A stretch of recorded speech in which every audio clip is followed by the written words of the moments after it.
Welcome to your favorite show on development issues, the Chamwada Report. And this time round, the show comes to you right from here in London. And you may be asking, so what are we discussing today? We are looking into driving in London. I've managed to meet two Kenyans who are willing to share their experiences when it comes to driving here in London. And through those experiences, you may be able to compare the behavior among motorists here and motorists in cities like Nairobi, where it is said that adherence to traffic rules is really wanting and impunity is the order of the day. In the first part of this show, George, the first Kenyan I met, will drive us through London, while in the second part of the show, we will hear from Jimmy Odienge, a Kenyan who is facing a ban from driving on London roads after exhausting all his 12 points on the driving license. The show begins right now.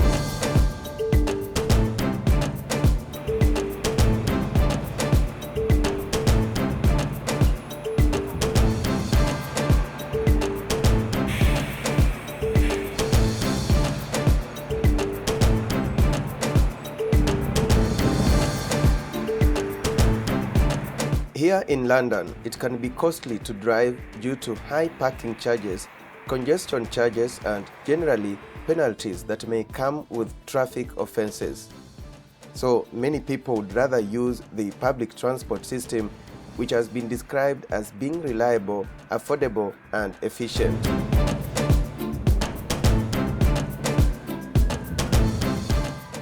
Enforcement of traffic rules here is enhanced by the use of cameras. In fact, in this city, motorists fear the cameras more than traffic police officers.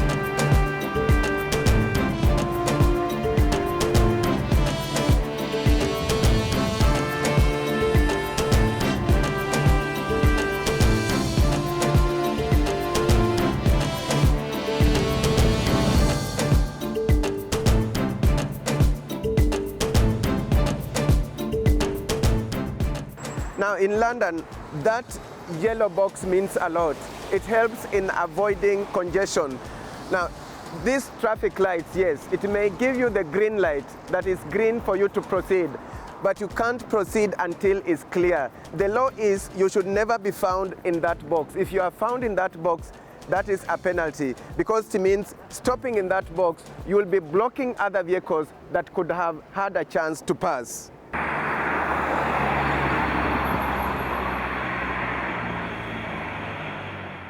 But the basics first, and you may want to know, can a Kenyan drive here using a Kenyan driving license? George Osore, who has been living here for the last 15 years, explains. After driving here for 1 year with a Kenyan license, then you are not, after 1 year you can't continue to drive.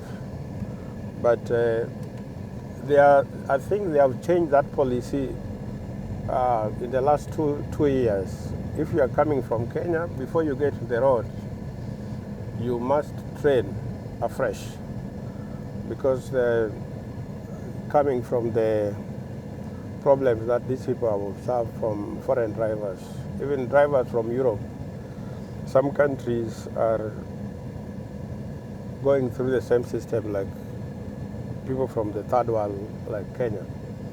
So it's because of what they've observed of drivers from abroad. They are not probably disciplined. That is the point. That's the point, because some drivers, especially most of the drivers from East Europe and drivers from our part of the world, are not disciplined enough to observe these traffic rules keenly. So they have been causing a lot of accidents.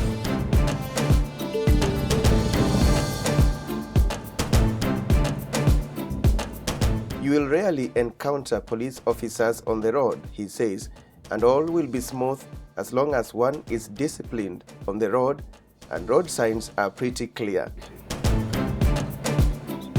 Here you see this is a marked bus lane, and this bus lane is marked there on it's from Monday to Friday on only the peak hours, you don't drive on that lane. Now we can drive there if there is any road traffic, heavy traffic. But on those marked lines between 7 and 10 and 4 and 7, you don't drive there at all. If you venture into there at those hours, the speed cameras will pick you up and you'll be penalized. So you always safer to drive off the bus lane. You see this red line on the side of the road. Whatever happens, you are not supposed to park on that unless you are just stopping for a minute to you, for pick up. You cannot stop or drop anybody. The only person who can stop here is an ambulance. It's an ambulance who can stop here, a police vehicle. But any ordinary car can never stop unless you break down. Double yellow you can stop, but you don't leave the car.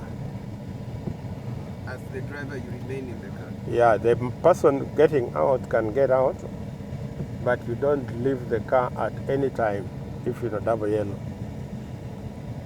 Or the single yellow, if it is within the given time, you can leave the car on a single yellow, but not all the time. If the traffic allows for the 8 to 5, and there's no heavy traffic for that time, you can leave, you can park using the single lanes or the yellow, but not the double yellow line.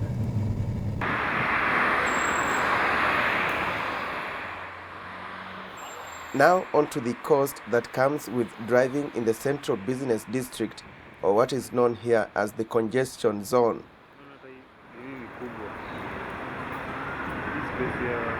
The congestion charge, the congestion that, because as we get into CBD now, the city put a restriction of cars getting into the city. So they put that if you are going into the city, you are going to congest the movement of people, the movement of deliveries, the movement of the business people in the city. So they put a charge to it, which they are calling the congestion charge. So if you venture into, you knew you are going into the city, you can either plan to pay for the congestion charge early in advance, because you can pay it for a whole day, or you can pay before midnight of the day. That is when it will be reflective.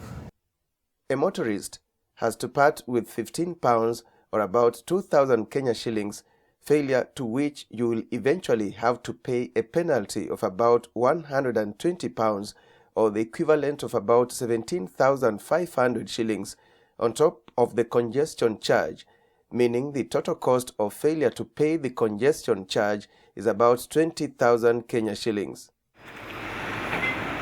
Once they send you you can pay online, because that's what they encourage much more. You can pay online, or you can pay by check, and you send the check to their address, which is there on the line as well. You go to the congestion charge paying fees, www Transport for London, congestion charge paying fees. In Nairobi, parking fee in the CBD is 300 shillings per day, but here it costs a motorist about £4 in most zones, or about 580 shillings per hour, meaning if you park for 10 hours, you will have to part with the equivalent of 5,000 shillings. You may also want to know, can a police officer enter the car of a motorist who has been arrested for a traffic offense? No, police can never get into your car if you are on the wrong and you are stopped. The police will, by the time they are stopping you, the police will have checked your details of your car, the driver, the insurance. If you automatically they've got a database in their car. So by the time they are stopping you, they have already known that your car is fully insured, the person driving it is who and who, and if there's a mistake on those lines, they would not allow that car to move out of that point. So they can't come in your car. It is you who will be told to join them, and then they take you to the police station. And your car they'll organize how it can be towed from that point. If it is a penalty, which they can give you a ticket there and then, they'll take you to their car, write for you the receipt, there's a place for you to sign, then they let you go. And the receipt will give you the days to pay the penalty. If it is within the month, within the 2 weeks, then you go and pay the penalty. Now, here in London, no one is above the law, be it the Prime Minister, a minister, or even the traffic police officers themselves. And a police officer will tell you this: it is not a must that you drive, but if you must drive, then you must follow traffic rules. No one is above the law here. Last year, we had a minister who was who drove his car past the speed limit. And when he was caught, because the license, the car was insured in both him and his wife's name. When he was caught by the camera and he got the license, he got the penalty, he tried to cheat by going to court and saying, oh, it was not him driving, it was his wife driving. And it happened that during that time, his wife could not defend him because they had some issues. You see, like this is what I was telling you. We are on the green and there's no space for me to move. So for me, that guy has created space, I'm still on green, I can move now. So this minister, the case dragged for a long time. Through the investigations, the camera was checked more than once. It was arraigned to court. His wife, they had some differences. His wife said she was not the one driving. And because of that lying to the court, he had to resign. And he lost his job.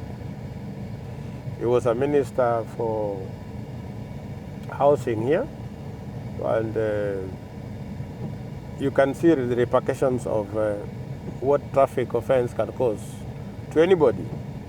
It can be me, it can be a foreigner who is like me staying here, a minister, prime minister, a policeman, anybody.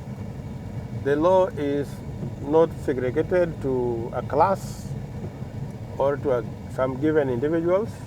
You are watching Driving in London, the experiences of Kenyans have met here. We now take a short break. When we return, we will hear from a Kenyan who has caught himself on the wrong side of the law and is likely to be banned from driving here for a while. We will tell you why, and don't go away.